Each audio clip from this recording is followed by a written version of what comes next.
All right, let's get into this. We're looking at a powerful story today. It's all about grief, a massive betrayal, and that one single moment, you know the kind, the one that can just completely shatter your life, only to help you rebuild it, maybe even stronger than it was before. And this is that moment. We're jumping right into the deep end here. This isn't just the end of one life. It's the very beginning of a new one. And it's not panic, it's not even shock. It's just a full stop. Like a complete system shutdown, right? That feeling when the impossible suddenly becomes very, very real, right in front of you. Okay, so to really get why her heart just stopped, we have to look at the world Marina had built for herself. You see, her life was this thing she had so carefully constructed, and its foundation, it was loss. It was this quiet, super fragile piece that she had, painstakingly created from the ashes of her old life. And look, this wasn't some recent wound. We're talking 3 years. 3 whole years. Think about that. In the world of grief, 3 years is practically an eternity, right? It's more than enough time to build new routines, a whole new identity, and to convince yourself that you've finally moved on. So let's kind of walk through this journey of hers. Year 1, that's just pure survival mode, just getting through the day. Year 2 is all about protecting her son, Danya. She has to create this myth for him, to soften a really harsh reality. But year 3, okay, that's the crucial one. That's when she finally learns how to breathe again, how to exist for herself. And she gets to this fragile piece, which is, of course, the exact moment it's all about to get shattered. And this is how it all goes down. It's not some dramatic phone call or a mysterious letter. Nope, it happens in the most normal, everyday place you can imagine. A ghost from her past just standing there, in the aisle of an airplane. And just like that, her carefully ordered world turns into complete chaos. And in that moment, it's like a total sensory overload, or maybe underload. Her whole world just narrows. All the voices around her blur, everything starts moving in slow motion. It's like everything else just fades into the background, and the only thing in focus is him. It's almost like the entire world holds its breath, just waiting for her brain to catch up with what her eyes are seeing. The recognition doesn't just hit her all at once. It's more like a series of clicks. A familiar gesture he makes, the watch on his wrist, these tiny little details from memory has clung to for years. Her mind is trying to deny it, right? It's cataloging all the differences. The haircut's different, he's a little heavier. But then, the eyes. You can't fake the eyes. And that's when she knows. This isn't a resemblance. It's not a crazy coincidence. It is him, Boris. Okay, and this right here, this is where the entire story just completely flips on its head. This is way more than just a confrontation. It's a fundamental shift in power. That dynamic that has basically defined her entire life for the last 3 years, it's about to be turned completely upside down. Just look at this reversal. Boris, the guy who abandoned her, the one who held all the cards, he's the one who's terrified. You can see it. He's cornered. And Marina, the one who's been the victim of this whole thing, she's not screaming. She's not hysterical. She is calm. She has absolute clarity. She's in control. It's almost like his fear is the very thing that gives her strength. And of course, what's his first move? I can explain.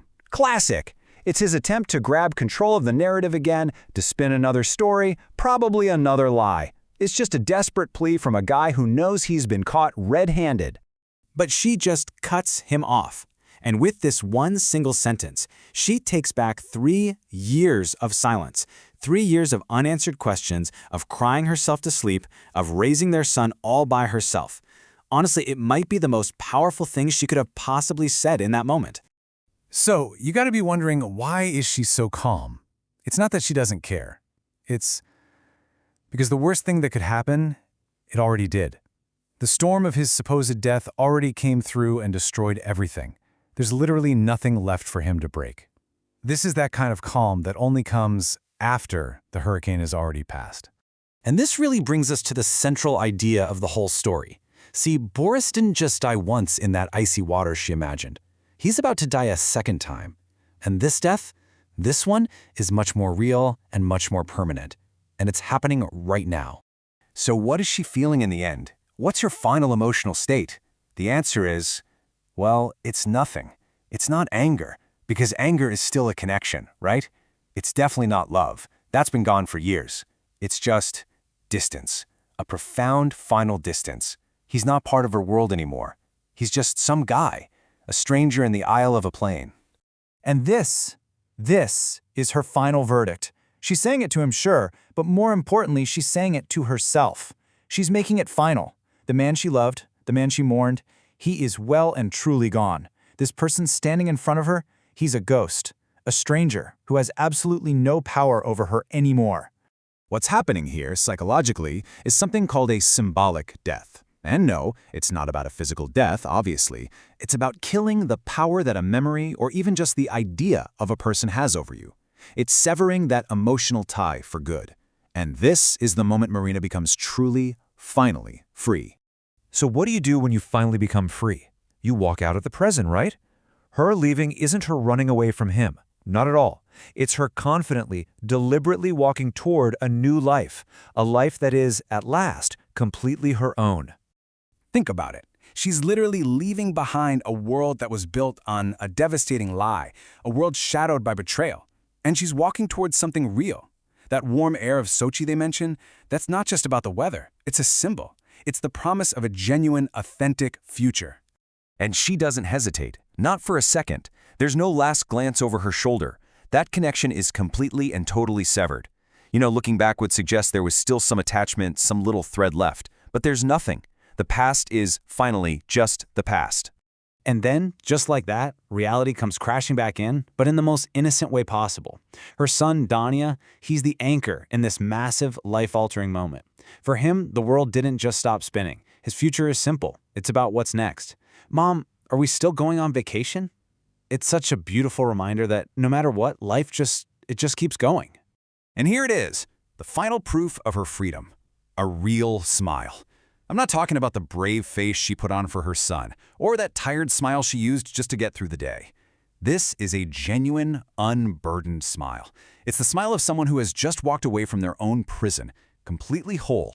And all of this really leaves us with a powerful question to think about, doesn't it?